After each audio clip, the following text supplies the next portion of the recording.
Welcome back to the Wild Ones Pro Show at the end of the Tour de France Femme avec Zwift. I'm Jimmy and I'm with producer Emily. Hello. And cycling journalist Katie. Hello. That was a lot of brain focus then. And thanks to Garmin and Van Rysel for supporting the show. Now we will hand it over to Katie for the last time to talk us through today's highlights. Okay. We can do this. Stage 9 began with SD Works busy at the start of the stage. Femke Gerritsen and Anna van der Breggen were the first riders to go clear, but everything came back together again ahead of the climb, despite a brief panic for Team Visma Lease Bike on the Valley Road, as there was a split in the peloton and the yellow jersey was distanced. But everything came back together, it was back to square one, and van der Breggen was active again on the first category climb. She pulled clear solo with an elite group of around 9 riders following, including all of the top GC riders. Onto the descent, and van der Breggen's lead extended to 1 minute 40, and Ferrand Prévot was isolated in the group without any teammates, while Vollering had both Vita Musique and Juliette Labousse within the group of 16 chasers. After that, though, a second peloton were able to join the GC group, including the Rennes-Weavers, who arrived just in time for the intermediate sprint, sealing the green jersey classification beyond a doubt. At the head of the race, van der Breggen's lead edged out over 2 minutes, but with the chasing peloton organising themselves behind, this began to come back in again, ahead of the main climb of the day, the HC Col de Joux Plan. Heading into the climb, there was a crash with Cédrine Cabal and one of her EF teammates, along with Kasia Niewiadoma coming down, heading around a corner. But they all got back up, thankfully, though it put paid to Cabal's bid for the top 5. Justine Gakira set the pace on the early part of the climb for Sarah Gigante, who pushed on, dropping all but 6 riders. The elite group were now just 1:10 behind van der Breggen, and it included the yellow jersey, Vollering, Niewiadoma, Juliette Labousse, Niamh Fischer-Black and Dominika Vlodicic, and they slowed down and looked at one another, allowing van der Breggen to open out her lead to 2 minutes again on the climb. Heading into the final 5k on the steeper gradients, Gigante accelerated again, and the GC group reduced to just 5 riders for a while, but Vlodicic and Labousse came back, and the former French champion took up the pace setting for Vollering once again. Vollering took matters into her own hands over the top of the climb, and it saw the gap to the lone leader drop to under a minute. Sadly, though, it was Sarah Gigante who struggled on the downhill, losing touch with the lead group and slipping back into virtual 4th place on the road. Heading on to the final climb of the race, van der Breggen was just 15 seconds clear at the front, with Gigante 2 minutes behind the lead group and having a lot of work to do. The GC girls closed to van der Breggen and passed her. She had spent 60 kilometres riding in the solo lead of the race by that point. Labousse was still pacing. Domestique of the Day award definitely goes to her. It was stalemate on the final climb, and onto the descent that followed, Gigante slipped to 3 minutes back.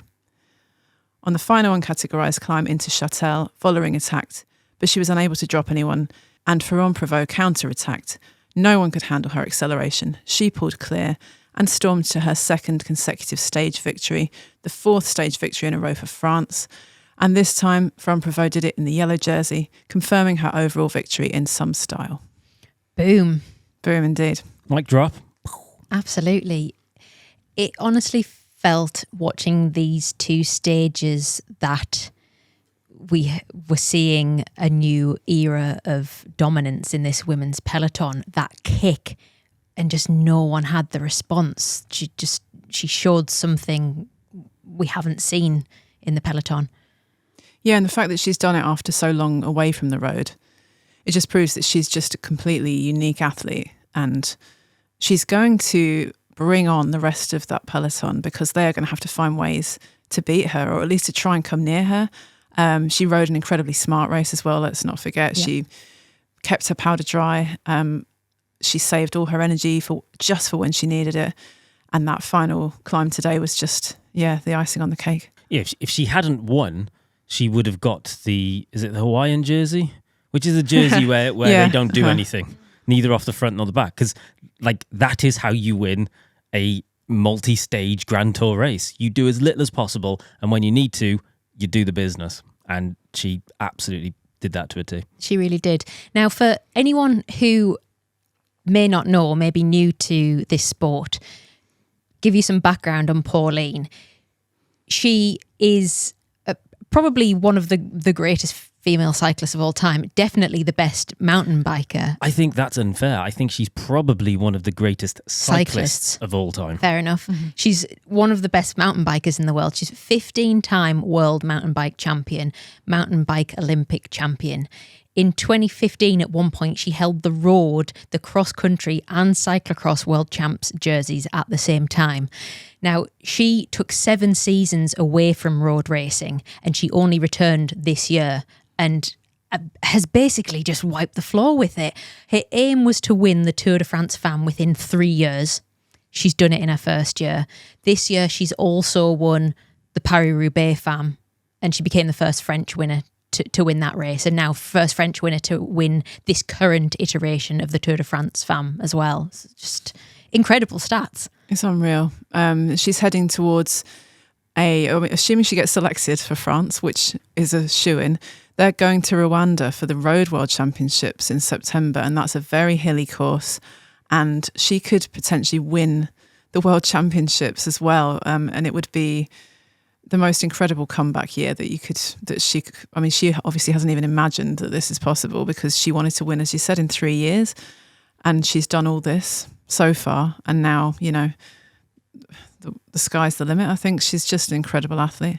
It really feels like everyone else now has to go back to the drawing board, because she's a type of cyclist that stands out in the women's pro peloton, that when she kicks, they can't respond. Like if you go back to stage 1, when she was leading out Voss, it's like, look over your shoulder and she's like, oh, right, whoops, I've just dropped everyone. Oopsie, better chill out for a bit. Like when her kick is absolutely incredible, and obviously she can climb and she can do it all. So it's back to the drawing board for your likes of your Vollerings of the world to go, right, okay, so how do we beat this? How can we beat this? Can we beat this? What do we need to do? I wonder if putting a time trial in might make any difference. I don't know if she's any good at time trialing. Given her her immense profile and all the skills she's got, it wouldn't surprise me to just see her go, yeah, I can do a time trial as well. Probably. But that's maybe an area in which she could be tested, and I imagine they'll probably add one back in, having not had one in the Tour de France Femme this year. Well, the A.S.O. French champion, potential for a second year of a French champion, they will make the course as favourable as they possibly can for Pauline to win, I think. I think it's a great thing, though. Like, she's incredibly likeable, whether you're French or not. But for the French to see a homegrown winner, I think is amazing. The crowds this year just seem so much more beefed out. And I think that, again, because it's easier for, if you live in France, to go and watch the race, I think that it'll help see more and more crowds turning out year on year for this race, which is good for everyone. Yeah, the crowds were incredible today. Again, we've seen it day after day, and that's just been testament to, as you say, what's coming through in France. We've got Pauline coming back to the peloton and doing this on her first year back, but also the likes of Maëva Squiban and Cédrine Cabal and the younger riders coming through. So the future's really bright, and it's also great for multidiscipline riders. It proves how great it is to be able to go off-road, do some mountain biking, do some cyclocross, come back to the road. It shows that these skills that you develop across disciplines can be deployed in a really interesting way. Well, I have seen there is a mountain biker called Evie Richards, and I think she's won mountain bike World Championships at least once, I think more than once. She's like a phenomenal bike rider, unbelievably powerful. And I know, so she's sponsored by Trek, and I know she has done some road riding with the Little Trek team and on a road bike. So then you start going like, oh, are they testing? Are they actually seeing, is there the option for someone like Evie to transfer over, using Pauline as an example of, well, it's been shown to be possible. I'd love to see Evie Richards on the road. That would be super cool. She's ace. She is class. And obviously Puck Peters, her skill in cyclocross and mountain biking. She's mountain bike world champion currently, I think. And it's really useful. We'll talk a bit about Sarah Gigante shortly, and the descending skills, the bike handling, all this kind of stuff that just is second nature to these off-road riders. It's really a key skill. It's sort of underestimated, I think, how important it can be. Totally. Before we talk about that, do you want to tell us our final jersey standings? Absolutely. So Pauline Ferrand-Prévot wins the GC. She takes home yellow and all the glory. Congratulations to her.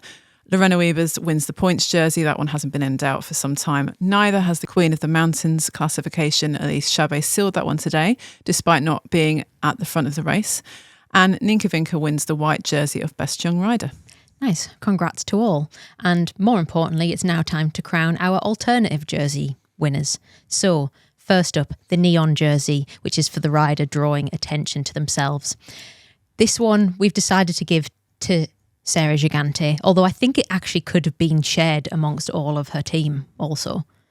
Yeah, the team rode an amazing race. I think we talk quite a lot in women's cycling about the superpowers, and it was just Team SD Works in recent seasons, and then FDJ Suez stepping up this season with having Demi Vollering on board. But AG Insurance Soudal rode such an amazing team race. They really can be considered one of the top teams in the sport now after that performance. So yeah, definitely team award. Yeah, and as you sort of alluded to, Sarah Gigante, we found out, was getting a bit of backlash online. She said she'd noticed some mean messages about her descending skills and that she tries not to look, but, you know, people DM her and comment on stuff and say whatever they do about her, disparaging her descending skills. Yeah, which I don't understand people. Like, why? Why would you do that? I think she's probably quite aware of her own shortcomings in the descending department, and we saw the other day Yukira like cheering her on, but today she was all alone and she had to do that by herself, and it's obviously an area where she really needs to spend some time with a coach trying to overcome whatever it is that's holding her back. But yeah, piling on abuse is just, it's not on. Can you imagine though, once she gets that nailed, which she will, like that's a force waiting to happen, isn't it? She's so likable as well. She's so likable. Also, if you're on Instagram, follow her and send her some love so that it outweighs the hate, because I just think that she's, I don't know, she is so likable, and it was so nice to see the teamwork and the camaraderie there. I just think that's so heartwarming. It's the bits of the tour that I like almost as much as watching who wins kind of thing. Yeah, me too, absolutely. And she is a lovely person, and she can time trial. So if they do put a time trial in, I mean, as Jimmy says, if it doesn't favour Pauline, then maybe they won't. If it favours Sarah. If Sarah can nail her descending in the next year and they put a time trial in, spicy. Nice. So the Hawaiian jersey for the most chilled tour, somebody who was never at the front, never off the back, someone who we might have forgotten was even in the race if we didn't kind of suddenly cast our name down the list and go, oh, she's still there. Puck Pieterse, she held the jersey to start with, and she could keep it, to be honest. She hasn't shone in the way that we've come to expect from her, with her big personality and her great skills on hilly stages. Other nominees, Liana Lippert, she went from winning 2 stages at the Giro d'Italia Women just a couple of weeks ago to being relatively anonymous at this race. Movistar haven't had a great race. Maybe she was feeling the effects of the illness that was going around. Or maybe even Pfeiffer Georgie, a UK-based rider. She's former British champion. She's a big name. We haven't gotten to see her doing as much as we would normally expect. Who have we picked? Who is the Hawaiian jersey? I don't think we actually did. I just wrote some names. Oh, let's go. Benny, which one of those 3 names is the Hawaiian jersey winner? A few minutes later. Benny says it's Liana Lippert, so that is who it shall be. Well done. And it's not a diss, it's a badge of honour. Wear it like that. Next one, Doomed. Jimmy, go. We are awarding this to Uno X. They started today's stage with just 2 riders after losing the 3rd remaining rider in yesterday's cutoff. So yeah, to be honest, I didn't even realise they were in it because I was expecting it to be the red and yellow jersey, and it was only, I think, yesterday I realised that everyone seems to be in a white version of their jersey. It was so hard to tell everyone apart because everyone is in like white jerseys. So yeah, I didn't even realise they were in it, and partly because there was only 2 of them. Yeah, an unfortunate 2 of them. I also saw that their curse has fallen over to the men's race as well, because apparently Magnus Cort got his bike stolen on the way back from the tour. It was later recovered, but yeah, just Uno X cursed. And last one, the people's champion. This was decided on by the people. We put out a poll yesterday and the winner was Mavis Squibbon by quite a margin, I think, and very well deserved too. Yeah, she's a legend. She's like, well, future legend in the making, let's say. And next we were going to do the winner of the Fantasy League, but it hasn't updated yet. Yeah. So do we just crown it now? Well, I'm willing to take the crown early if you want. So currently Benny is in the lead of our staff league by 100 points. Jimmy thinks he can overtake. So, I mean, it might just have to be I don't know how we resolve that. Well, we can't. We can't. We'll just have to accept I'm the winner. Yeah, but we were making the point of that me and Katie did well in the men's race and you and Benny have conquered the women's race. So it's pretty much consistently, me and Benny have been in the top sort of 20 of the overall CADE league as well. So we're going to have to crown early the overall CADE league. So that one goes to someone under the name of Raphael with a team called Teletubby Vinka Ninka. I guess we can just chuck a little section into the return of the Wild Ones podcast, our usual weekly podcast, which will be back on the 12th, I think. No, 13th. It's written 14th, in the document, yeah. 14th of August. So we'll do a little Tour de France debrief in that, I reckon, and we'll also put the Fantasy League winners in there. So if you're only tuning in for the pro show, well, now you're gonna have to listen to our other podcast as well. Do you see what I did there? Yeah, I see what you did. It's good, isn't it? Well, I think that's it then. Do we have anything else to say? The Wild Ones Pro Show is supported by Garmin. And we are in some really good company because Garmin also supports some of the very best riders in the Tour de France and the Tour de France fam. Yeah, they work with teams like Vismalisa Bikes, Soudal Quick Step, SD Works Pro Time, FDJ Suez, and many more. And because Garmin provides these teams with trainers, head units and wearables, they've got access to mountains of incredible data. And they're going to share some of that data with us throughout the coming stages. So we'll get a really interesting insight into the physical demands of the most prestigious bike races in the world. So please stay tuned for that. And once again, thanks to Garmin for supporting the show. How would you like to win a Van Rysel RCR-F 105 Di2 worth £5,000? I would love to. I've ridden that bike. It is proper good. Well, sorry, Jimmy, you can't. But one of our UK listeners will, thanks to our sponsor, Van Rysel. That's class. The RCR-F is literally a Tour de France race bike. Yeah, the official bikes of Decathlon, AG2R, Le Mondial. The 105 version has the same grade of carbon that the pros ride. So to enter the draw to win this bike, click the link in our description. You must be a UK resident, age 18 or over, and T's and C's apply. One winner will be chosen by Van Rysel and contacted by them a week after the draw closes at midnight on August 4th. I sound like one of those radio adverts, don't I? No, it wasn't fast enough.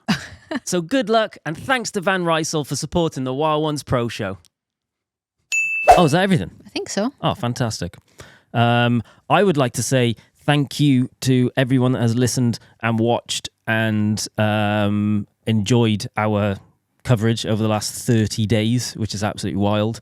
I had a very quick look at the numbers, and I think it looks like there is something like 1.4 million individual people that have watched our Tour de France coverage. Do you mean that? That's what, not uniques?